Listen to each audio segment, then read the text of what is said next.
It is Thursday, May 14th. And I keep saying, how do we get to May? But here we are. And we're going to No, I discuss Maya Arad's your book, camera. The Hebrew Teacher. Paula, you're good? I'm in. I can hear you, but I don't think you can see me. I got to We turn. cannot see you. We know what you look like, Paula. I just saw her last night, I so know it's a rough group, Okay. rough group. Okay. Yeah. Oh, wait, she's coming in on another, on Oh, another. good. Okay, we still can't see you. I went through this too a couple of weeks ago, Yeah. but here I am. Anyway, as always, I like to show you, oh, there, now Thanks, we can see Paula. you. Um, I still don't see her. this is what Maya Arad looks like. I think it's just good to give us like a Okay. who is she? And she has a new book out called New Year's, which I want to read but haven't read yet. And I want to read a little bit about her.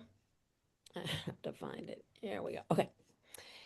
The seed for this story was planted years ago when my daughter was a toddler and social media was still toddling as well. In 2006, I read an article about a 13-year-old girl, Megan Meyer, who died of suicide after being harassed online by a boy she met in a chat room.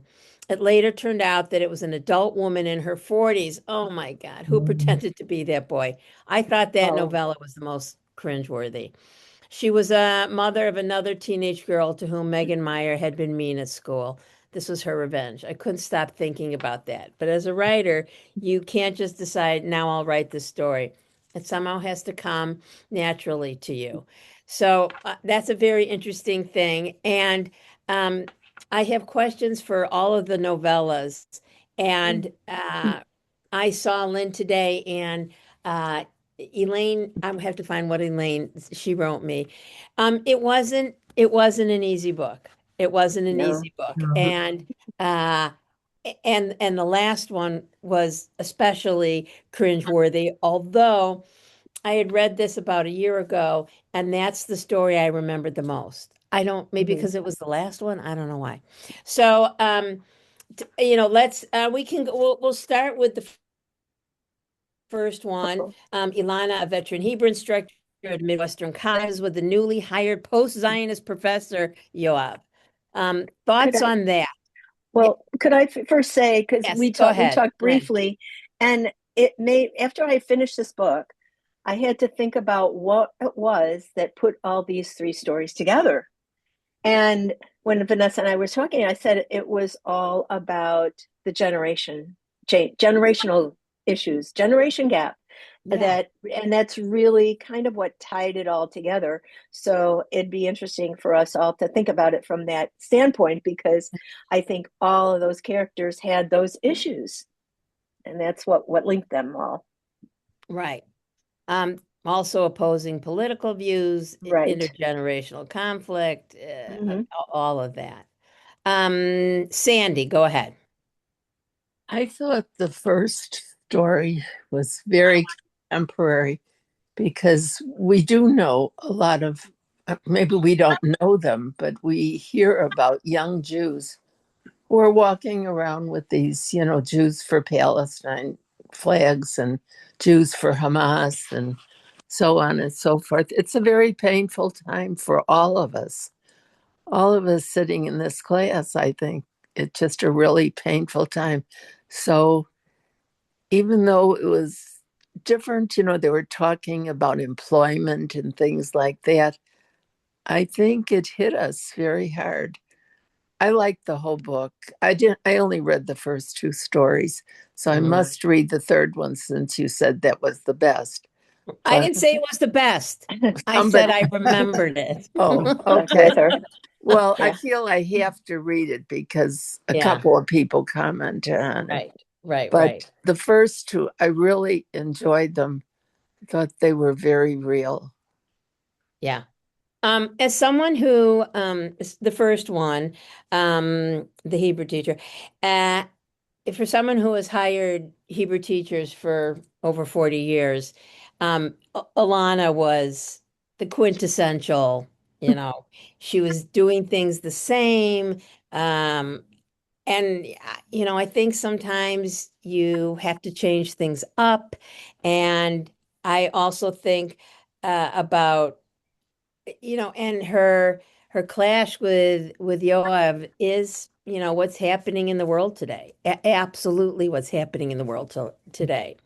Alana has devoted her career to building a Hebrew and Jewish studies community, hosting book clubs, celebrating Israel Independence Day, inviting writers. How does her model of Jewish culture differ from Yoav's academic post-Zionist approach? Paula, and then Andy. She's a dinosaur. I mean, she's not wrong. Yeah. She's not wrong, but she's missed. It's like the people when the internet first came out and said, I'm not going to learn the computer. What do I need a computer for? Right. I've got a dictionary. Yeah. Yeah. Yeah, those people always infuriated me, and I have a lot of peers, and they're like, I'm just gonna write it out. I'm not gonna worry about learning computers or any of that. Yeah. And until I had one colleague who and then she goes, oh, but you can Venmo. So now she knows how to Venmo. And that's the only thing. Anyway, Andy. Look, I'm not so sure what the male teacher's teaching outlook is, other than he opposes everything that she does. So they really didn't develop in great detail, sort of like his name, the diaspora, Yeah. and I got the feeling that his teachings and thoughts were so hybrid that no one really understood what he was saying, but he was young and charismatic Mm-hmm. and Mm-hmm. it wasn't the old school. Yeah. I really don't know what he stood for other than, maybe not not being for Israel do or die, but as far as his teaching, Yeah. fear based. Yeah. I don't Yeah. Yeah. I Lynn and then Abby. Yeah, I had a point. I taught in preschool for 25 years, but when I first started at this school, I worked with a teacher who was wonderful, but this is the way we've always done it kind of thing. And those people are kind of hard to deal with because they've always done it the same way. And why do we need to change? And, carrying it past that, that's kind of where this one, well, we've always done this. And so we have to do this. And we were like, okay, but, maybe we can try this. And the person really didn't budge. And it seems to me that that's kind of the relationship that these people had because they weren't really listening to each other. And that was a big part of it too. And that's another piece that connected all these. The communication between all the people was just very strained in all of the Yes. stories. Here. Even though we're in modern times and you can text, you can this, you can that, you can Mhm. FaceTime. They lived in Israel, wherever. Evie and then Paula. Evie, wait, I'm gonna unmute you. Go ahead. Thank you. I also see the generational smugness that we see in a lot of different professions. Oh, I'm new and I know it all, and so on and so forth. And you're done with in terms of that's old philosophy, and it doesn't ring a bell anymore. And I just kind of see the push and the pull between the two in terms of her even maybe thinking to herself, yeah, I've been there, I've done that, and so forth, and I'm resigned to where I am, but not completely, and it bothers me, but I don't want to say that it bothers me. I just see that, so I don't know that it's not necessarily unique to the teaching or the Hebrew teaching, especially profession, of just the changes of society, what's expected, but just this beyond self-assurance that the newcomer thinks that he's entitled to bring because he is oh so smart and so well educated. Totally agree with that, Evie. The smugness. That's what you just Yes. want. Smack him. Paula and then Marilyn. Well, I think that it was astounding in a way that this was not written after October 7th. Yes. Yes. Right? Yes, I meant to bring that up. Right, right. Right. And some of his smugness, but his point of view about the conflict that many Jewish people feel about Israel's position, that we want to support Israel, but maybe we don't really are 100% behind some of the tactics or some of the outcomes of the genocide that's occurred. So, No I never felt, genocide. There's no genocide oh, no there. genocide. Yeah, then. don't No use that genocide. word, please. I'm Yeah. sorry, no genocide. However, it Have, was, have they been brutal militarily? Yes. okay, no But it's not a genocide. genocide. And Arab Israelis and Palestinian Israelis have rights and live much more freer than they would in an Arab country. Yes, that's true. But, I was astounded that the time frame Yeah, was prior. I think Yeah. you're right. Marilyn. Yeah. She might have done that on purpose as far as timeline, but No. I was never. I think it was written. Oh, okay. I'll give you that for sure. Right. Okay. My takeaway, I've never been a teacher, of course, but I felt that he did not respect her at all. That's just my takeaway. Okay. He did. And he was very much adamant in his views, and it's like he could not understand where she was coming from, and she didn't understand where he was coming from either. But I just felt that he did not respect her and her views and her years of experience. And that's the part that bothered me about him, the way he treated her, even though she was trying to be nice to him and have him to her home and whatever. So that was just my little takeaway on his personality and his disrespect for her. Here. I'm Sandy, then Howard. I didn't really pay a lot of attention to the politics of it. It seemed to me that this is a situation that happens time and time again, where you have people in jobs many years, and then the new people come on board with their new ideas, and they get hired, and and oftentimes the people that have been there a long time have to then report to these new people. So I just took it as this is something that happens a lot. Howard, then Andy. Remind me the two characters again in the first story, the teacher. Ilana and Yoav. Right. Well, I don't think it had anything to do with her. He was just arrogant to everybody. He treated when everyone asked him to speak at this engagement or do this, and he had really, he was just, he was terrible overall. And Alana, I don't. I'm okay that she kept teaching the way she taught for many years. I mean, Hebrew is one of the oldest languages on the planet. And it's, so I don't think, I fault her for that at all. But yeah, I think, he was just mean to everybody. Yeah.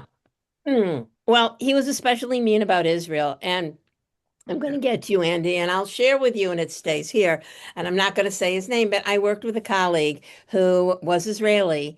And I always wanted him to teach in Legacy Lakeside. And he was an anti-Zionist. He was anti-Israel.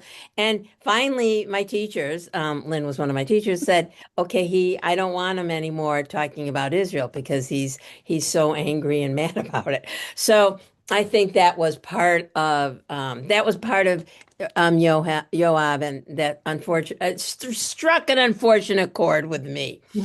Andy, Merle, then Susan. Andy.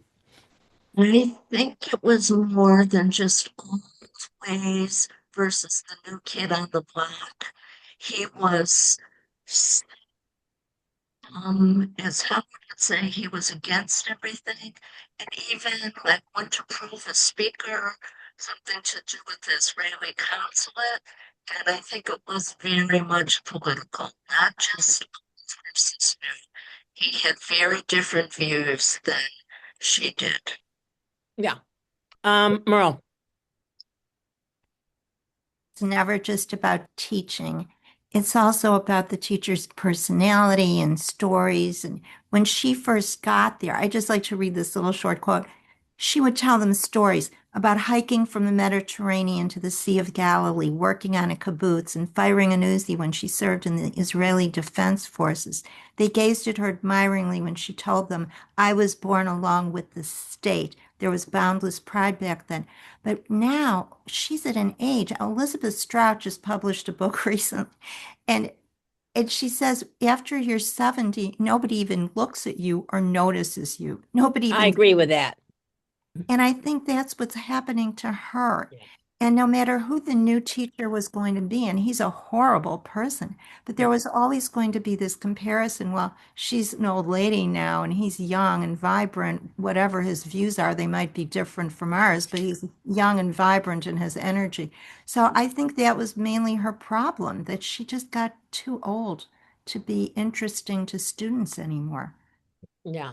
Although I'm sure she was, as Howard said, I mean, I'm sure she was a good teacher, and I had a lot of old-timey Israeli teachers, and they bring a certain, um, excitement and energy and knowledge uh, to the class.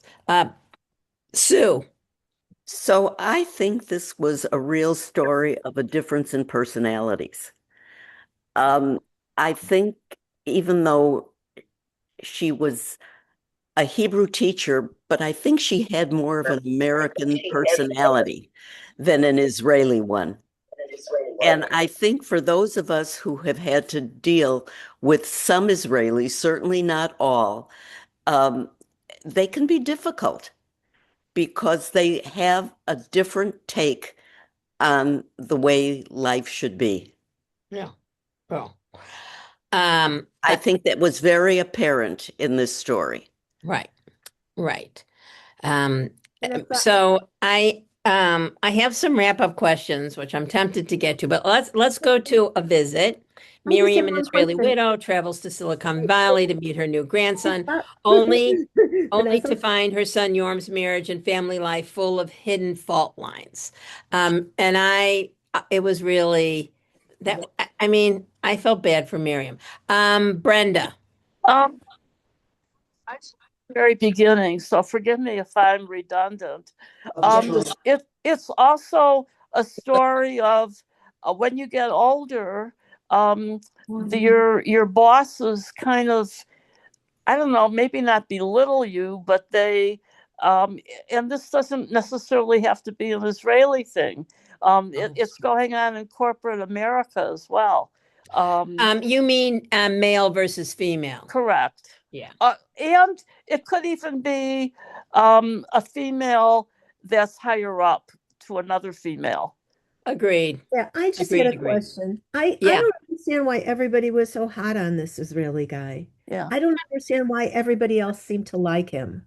Well, I think, and it's interesting just looking at all of us here. Mhm. Ageism. They said he was charismatic. Maybe they Okay. thought he was handsome. Like they're trying to bring in new blood, new energy. And I mean, look, I thought she was a more compassionate teacher and Mhm. knew what she was doing, and certainly was so positive in her Jewish identity, whereas he was. I'm not exactly sure where. Brenda. No, I was trying to lower the hand. I'm sorry. Okay, I can do it. I can do it. Don't worry. Okay. I lower all the hands. Okay. So, but getting back now to Miriam and Yoram, and again, and Susan, you said they look at this differently. In Israel, especially in a different generation, and even I look at my mom, like she didn't work. And did I go to preschool? Yes. But then she picked me up and, it wasn't a daycare situation. My grandchildren are in daycare. Even in COVID, they were in daycare because, both parents work. Uh, but it was it was very fractured, that whole family. And I felt bad that Yorm didn't want to spend time with her.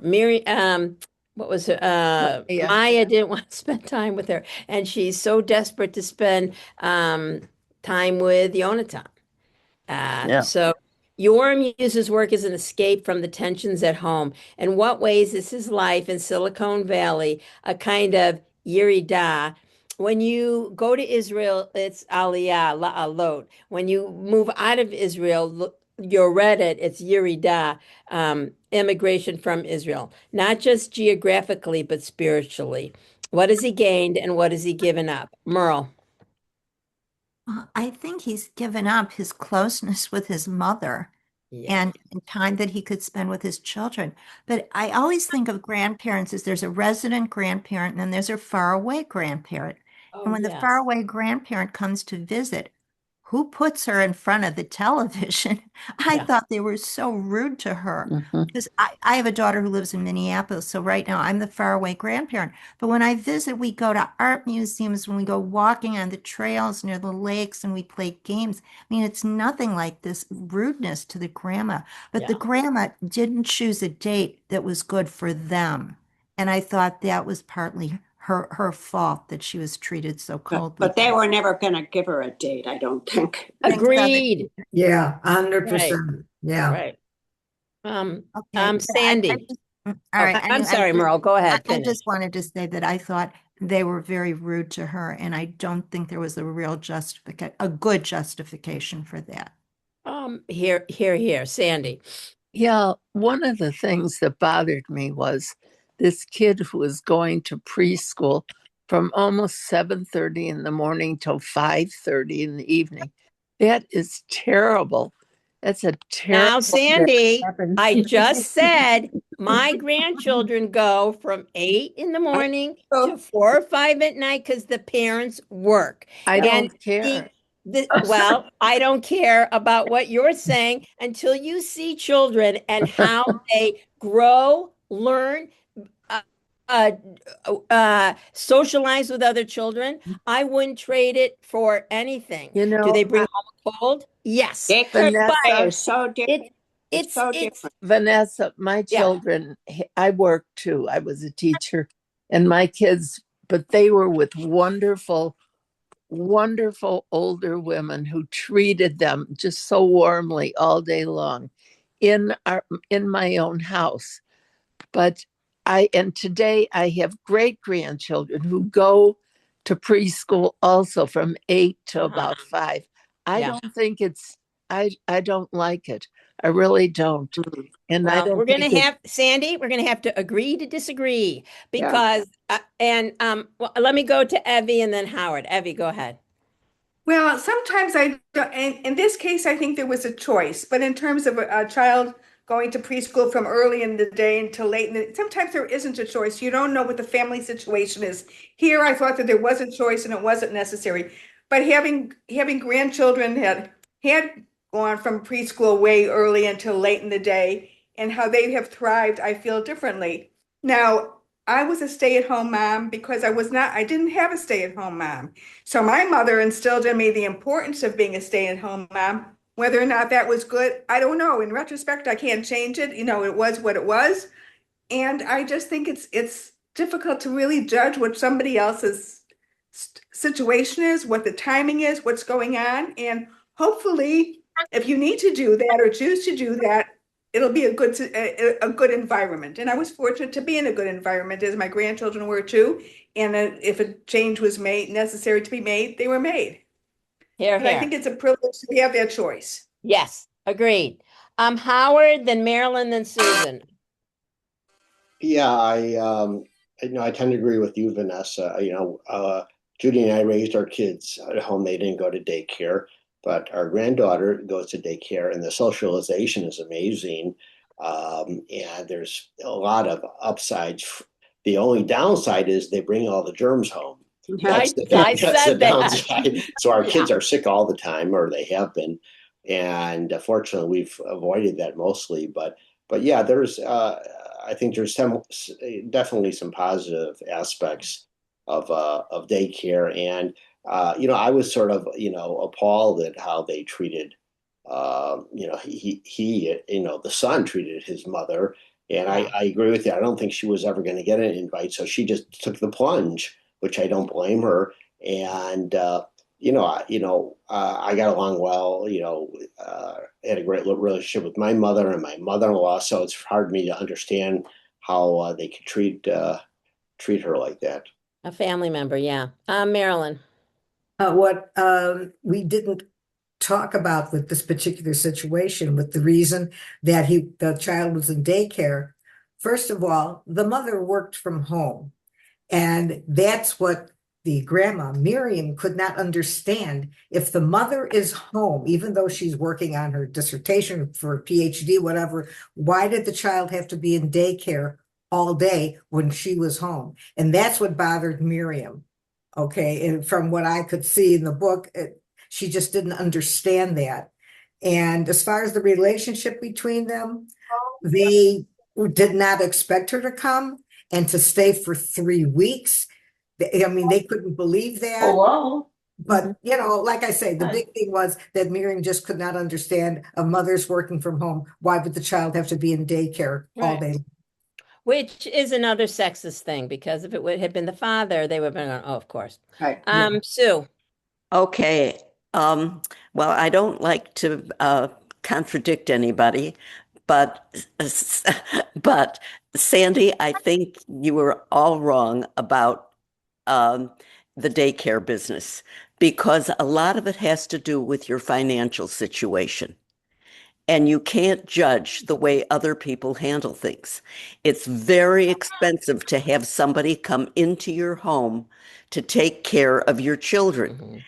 And if you send them to daycare, it's much less expensive. And I think we can't judge what other people are doing. People do what they need to do to be comfortable within themselves. And I don't, and under right now, when all these women are working, what are they supposed to do? They're not working because they just want to. Sometimes they really need the money. Yeah. Yeah. A lot of women they do have careers and they have education and they want to, practice what they've been taught. But you just can't judge the financial situation of other people. And I think money comes into this a lot. Yeah. Here. Susan, I Merle just Lynn. have to tell you this.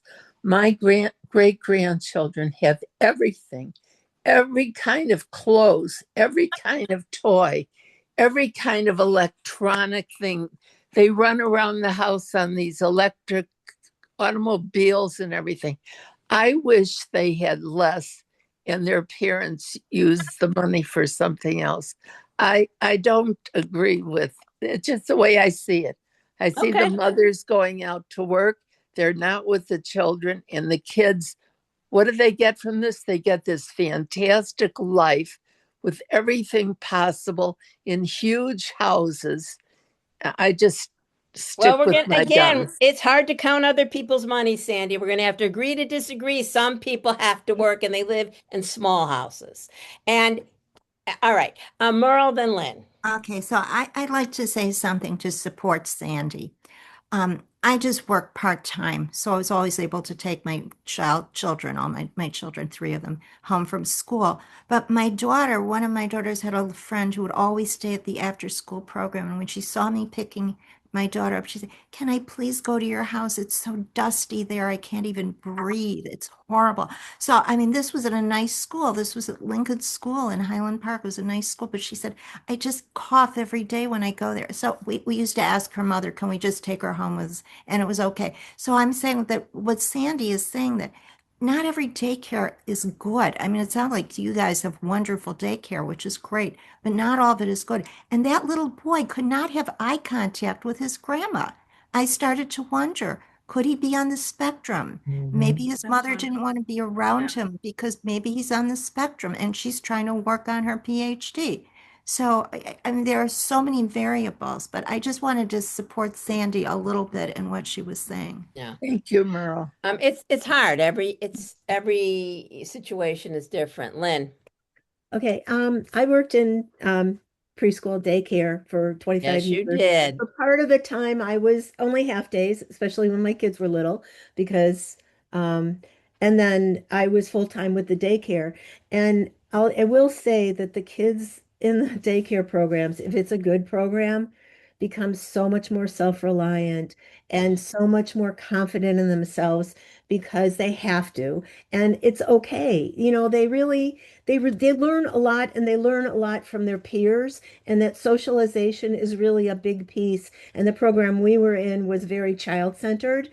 So they were really invested in learning, and it was really wonderful. But I had concerns about this child even in the daycare because he didn't really seem to connect even with when she saw him with another child. And I was really concerned because they plunked him in front of the TV. Isn't it And only 18 months old though? 18-month-old kids don't interact.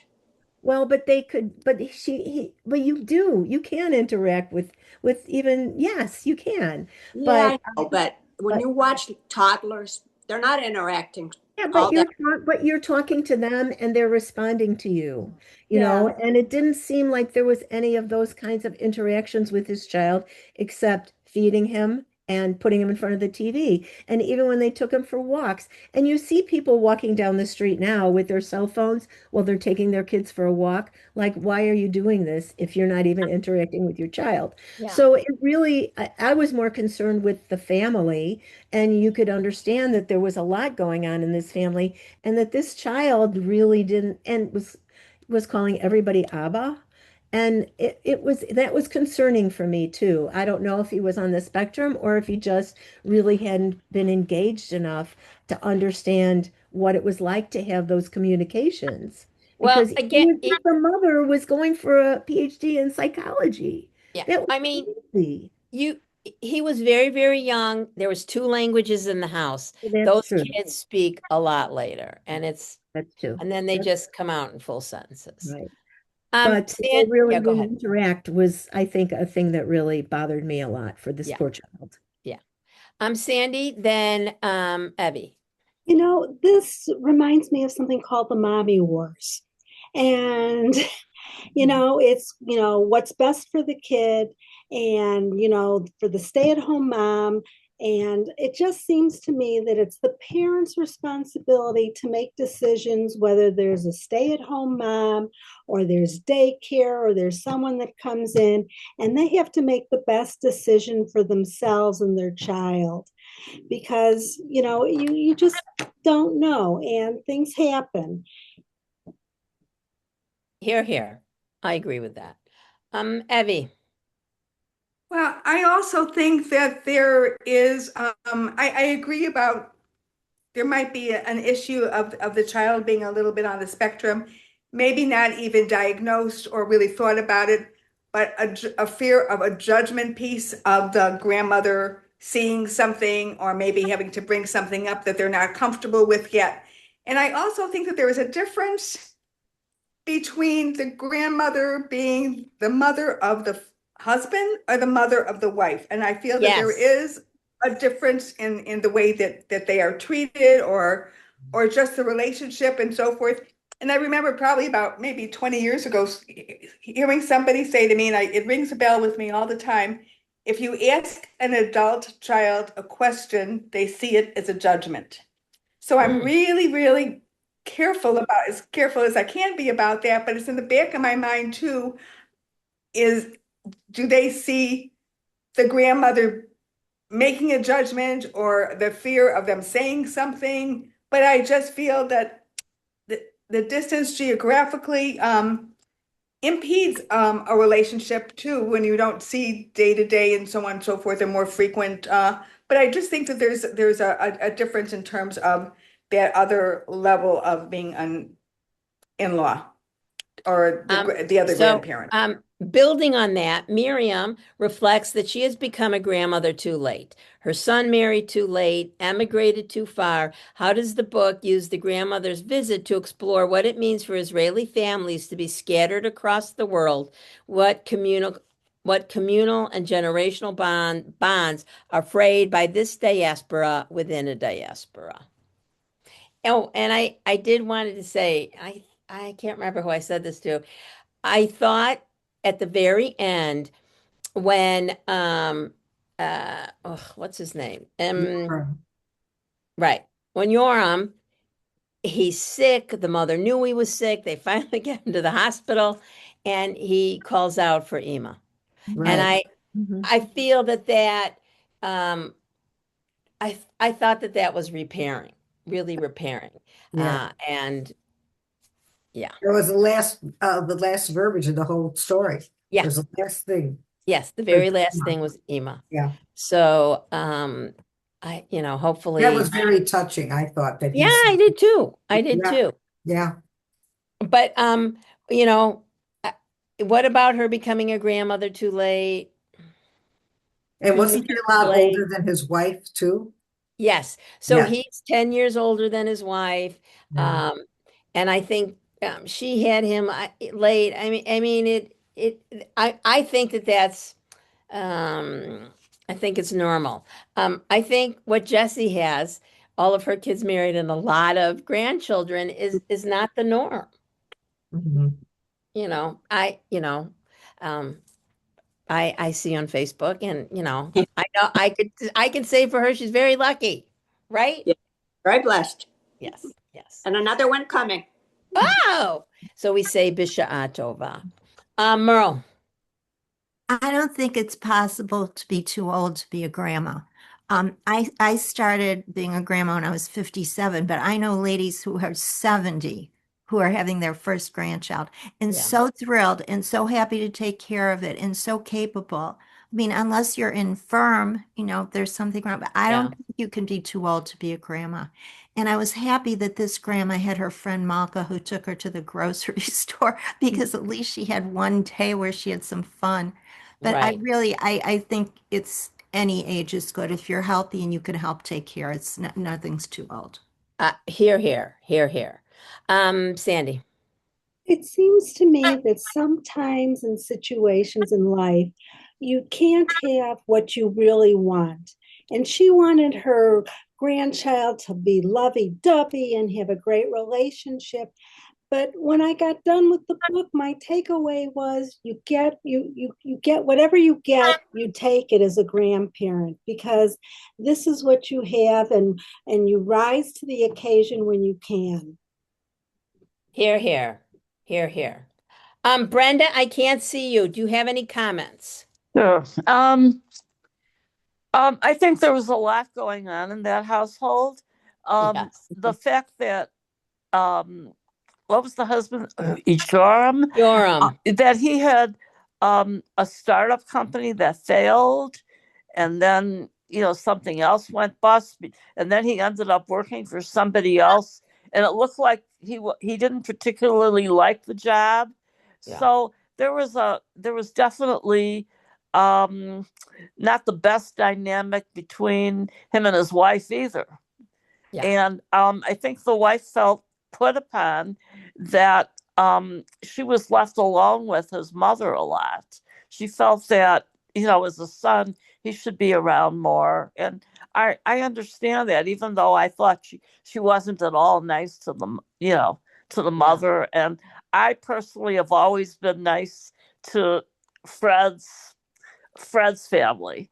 Um, and they, even my mother-in-law, who didn't want us to get married at first because, well, we were 10 years apart also. Oh, okay. And she just felt that the marriage wouldn't work out. But, when she became ill and, she said that I'm more like a daughter than a daughter-in-law to her. So well, that's a tribute to you, Brenda. Yeah. So there was a lot going on in that family, and perhaps we personally, it wouldn't be how we would, it's a story. Yes, yes. As always, and certainly in our short story group, because we're going through all these stories. We talk a little bit about the author, and this does make you wonder a little bit about her personal experiences and what's happening. Sandy. My mother, when I worked and I taught school, my mother would call at lunchtime for the girls. They'd be home for lunch and they'd talk. After school, my girls would call. When they were really little, they'd call my mother after school to tell her what happened at school that day, since I wasn't home yet from my school. Wow. But when I finally made Aliyah and we left the country with the three girls, my mother's heart was broken and she died the following year. Wow. And I never forgave myself because I wondered why she was so against our going to Israel and making Aliyah. And, you know, it's been years and years since then. And I still beat myself up that I took my children away from her because grandmothers need those little grandchildren. They really need them. But there was one thing I have to mention, totally different. And you'll understand this, Vanessa. When Malka's daughter asked Maya how much the house cost, Oh, yeah. only You're right. Israelis do that. They walk in, they hardly know you, and they say, "Kama metrim yesh lachem." Yeah. You know Yeah. that. As Yes. soon as we got a place to live in Israel, every other Israeli would say, "How many meters did you get?" They would judge you by how large a house or apartment you had. Yeah. And Malka's daughter reminded me of that. Yeah. You're absolutely right, Sandy, and I'm sure I've shared this before, but I've had many Israeli teachers over the years, and they would be the ones to, start talking, well, how much are you making? And Americans would just never, ever say that. Right. And it's salary, the house, everything. And that's a cultural difference. And Sandy, I agree with you. I think even today, my girlfriend, her daughter lives uh, in Tel Aviv, and they have FaceTime, they have Zoom, they have all these things, but it's still an 8-hour difference. You have to take that into consideration, and it's hard. It's just hard when somebody's sick, when you have grandchildren, and it's just very hard, very, very, very hard. And in the past, so there was COVID, war, no war, another war. I- it's very, very, very hard. It's very, very, very hard. Let's move to the last story, which was just very cringeworthy. An Israeli mother in California becomes obsessively involved in helping her teenage daughter navigate middle school social life and social media. Um, I I would I would never look at my kids' phones the way that mom did. Would anyone have done that? No. What about her going on and pretending to Oh be my God. Aiden? Oh my God. I couldn't believe she did that. Yeah, yeah. Awful. And she's talking with these kids. Oh my Yeah, God. yeah. Jesse, then Brenda. When you were reading the background of how she came across this story, when I was reading it, my fear was that the young girl was going to commit suicide, Right. and I was Die of so suicide. Right. so Yeah. grateful that didn't happen because I was expecting it. Oh, I yeah. think her phone was off or something. I don't think she saw that message, Oh, Gosh, right. I hope not. Her father took her somewhere in the phone. whatever. Yeah. Yeah.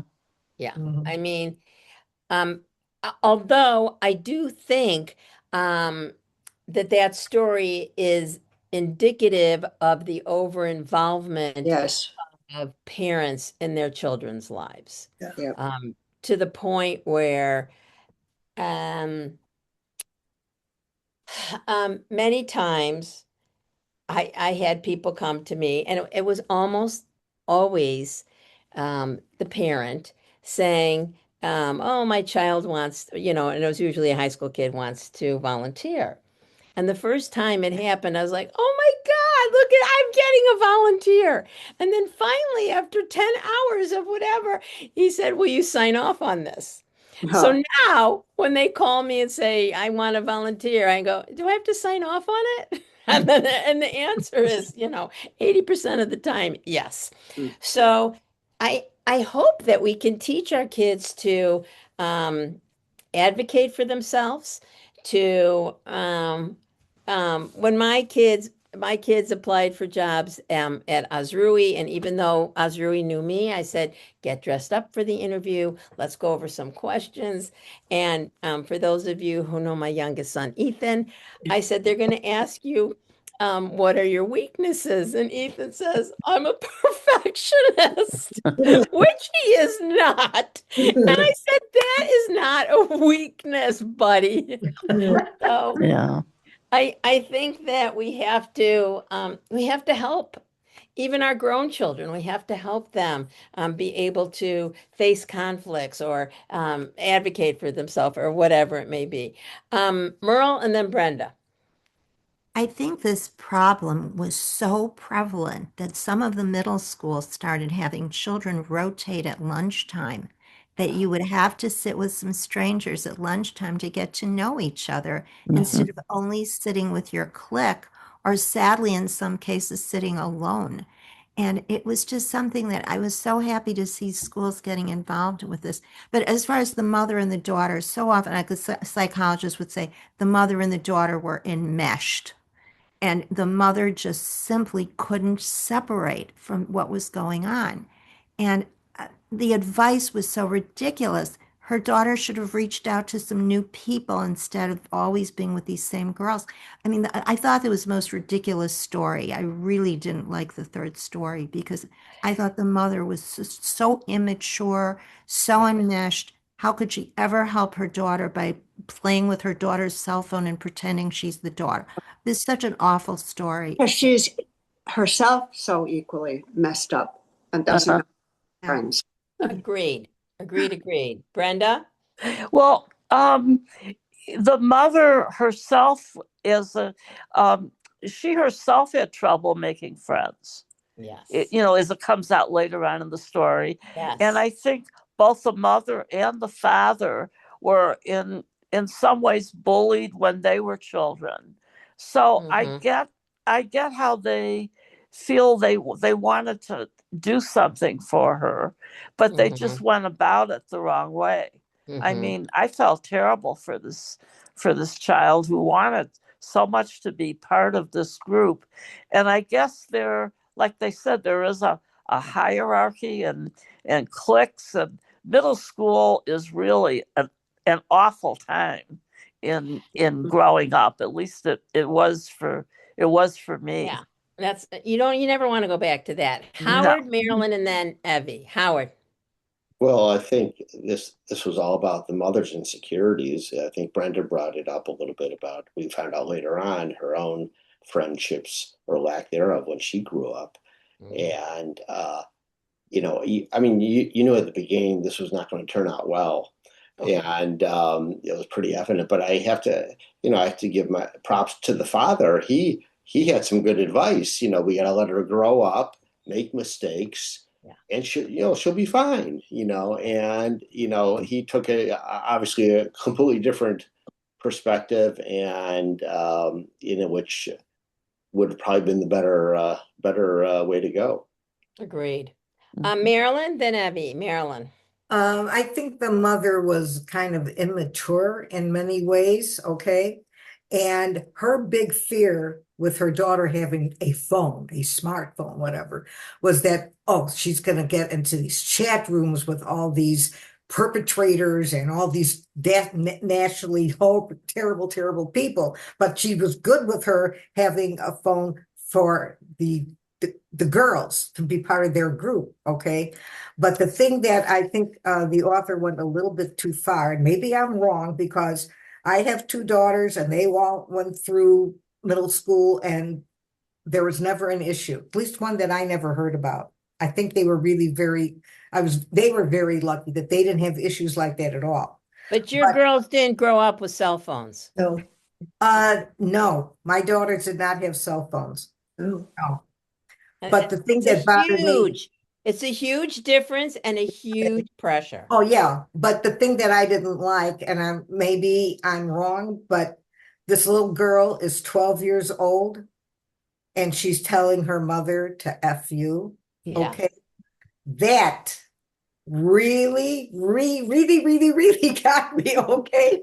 And I just think that the author went a little bit too far with the way the girl was disrespecting her mother to swear at her like that. Wait. You don't think that's truthful, Marilyn? You don't think that kids don't say that? Well, you know what? Maybe because I have such good girls, and there's You such good do have girls good today. girls, and Also, you 2026. Yeah. I and you know, have a but good and you have a good granddaughter. But let me oh tell yes, you, I that do. is True. truthful. True. I guess maybe I am really not in sync, Mm. but I just really felt the mother and the father too. They couldn't get along. They couldn't agree on what to do with Yeah. this girl. That So I never felt sorry helps. for the daughter because they didn't know what the heck to do either.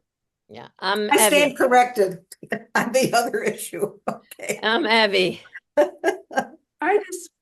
I just found that whole period so sad. And unfortunately, parts of it I could really, really relate to in terms of not knowing how to acclimate, um, and so forth. And I think that the mother didn't know how to acclimate. And you can't give the strength or teach what you haven't learned for yourself too. I think the mother felt very stuck, didn't know what to do, and then, saw the cell phone as something dangerous, not realizing what it was like to have what the other kids had. What was, Mhm. I mean, I was shocked at how young my granddaughters had phones and so on and so forth. And I've gotten over that. And I've gotten over some of the language too. I mean, it took a while for me to get used to the vocabulary that my daughters-in-law were using, as well, not so much my grandchildren. Yeah, I guess so too, the girls.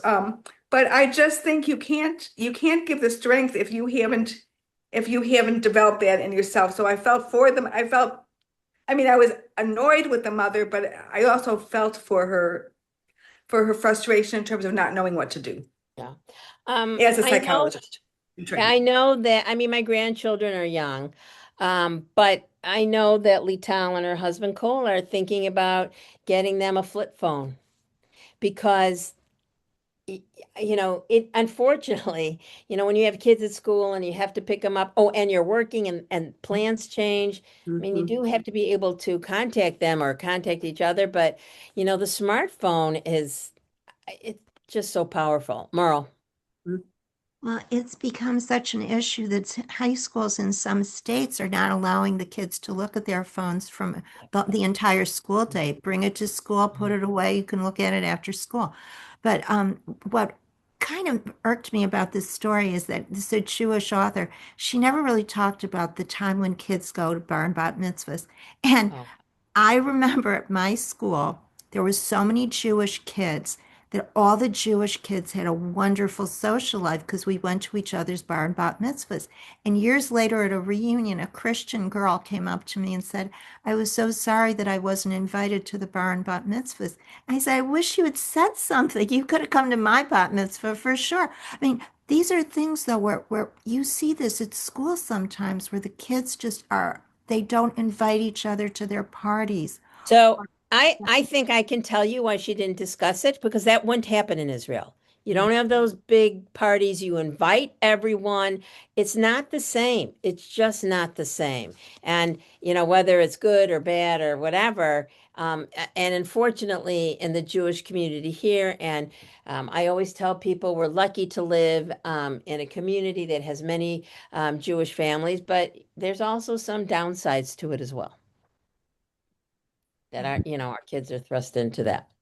Um, across all three novellas, Arad explores idealism about Israel, about family, about motherhood, meeting harsh reality. Looking at the book as a whole, what do you think Arad is saying about the Jewish immigrant experience in America?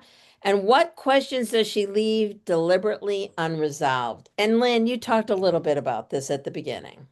Yeah. Yeah, I mean well, but that's universal. The fact that we have intergenerational, not Yeah, understanding each other. right, So right. so it's not just Oh, a Jewish thing. I do But want to share with you what Elaine said. She apologizes. It's one of her kids' birthdays. She did read the book, so we're giving her props on that. She hated the first story. The main character was just so whiny and clueless. I don't think she was clueless. Um, and the other fellow was just so unlikable. Yeah.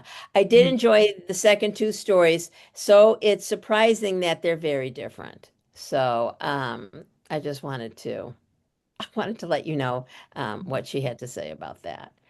Any other comments about how all three of the novellas interconnect? Jesse? My takeaway, which is, I mean, I got through it all, but just so many unlikable people. I was just thinking that. Yeah. It's yeah. Yeah. That's not my preference when I'm reading something, is to have so many unlikable Yes. people. But Although it gives you a lot to talk about. yes, It's like the what was that one? The Bride of Jerusalem, the uh-huh. one Yeah. and Or and yeah, all those Beauty characters. Jerusalem. I do have one funny story to tell you about the Yeah. junior high one, though. My daughter, when she was in junior high, everybody had the North Face puffy jackets. And we didn't have a lot of money at this time. My husband had started his new business. She wanted one of these North Face jackets so badly. I took her to every store. We tried on every jacket. Nothing was good enough. So Oh. what happens? Her father takes her over to Uncle Dan's and buys her the North Face jacket, just like this father did with the phone. Well, years later, she wore that jacket. She wore that jacket and she was a swimmer and it was gray. And it was like she would come out with wet hair and the back of the jacket turned pink because of the chlorine in the water. For years, she could not get rid of this jacket. She was grown up and she was going to bars and she's like, Mom, I'm leaving that jacket on a bar stool, hoping that somebody will take it because I can't get rid of it because it won't wear out. So That's a she's like, good how did you story. ever let me buy that? How did you ever let me buy that jacket? And I was like, I didn't. Yeah, your dad did. That's so on brand for your family, I know. Abby and Mitch. Brenda, and then Merle. Okay. I think all three stories dealt with friendship. And at the very end of the book, there was a poem or a song that said that new friends are like silver and old Oh, the friends brown. are gold, something to that effect. Yeah. And The all old- three stories did kind of intersect about friendship, I thought. Yeah, I think point well taken. Merle. I know that there's an interview with her on YouTube, and I'm so Oh, sorry I didn't get a chance to watch it, but it's about the Hebrew teacher. oh, And I just heard her voice. She sounds like she's not a warm and fuzzy person.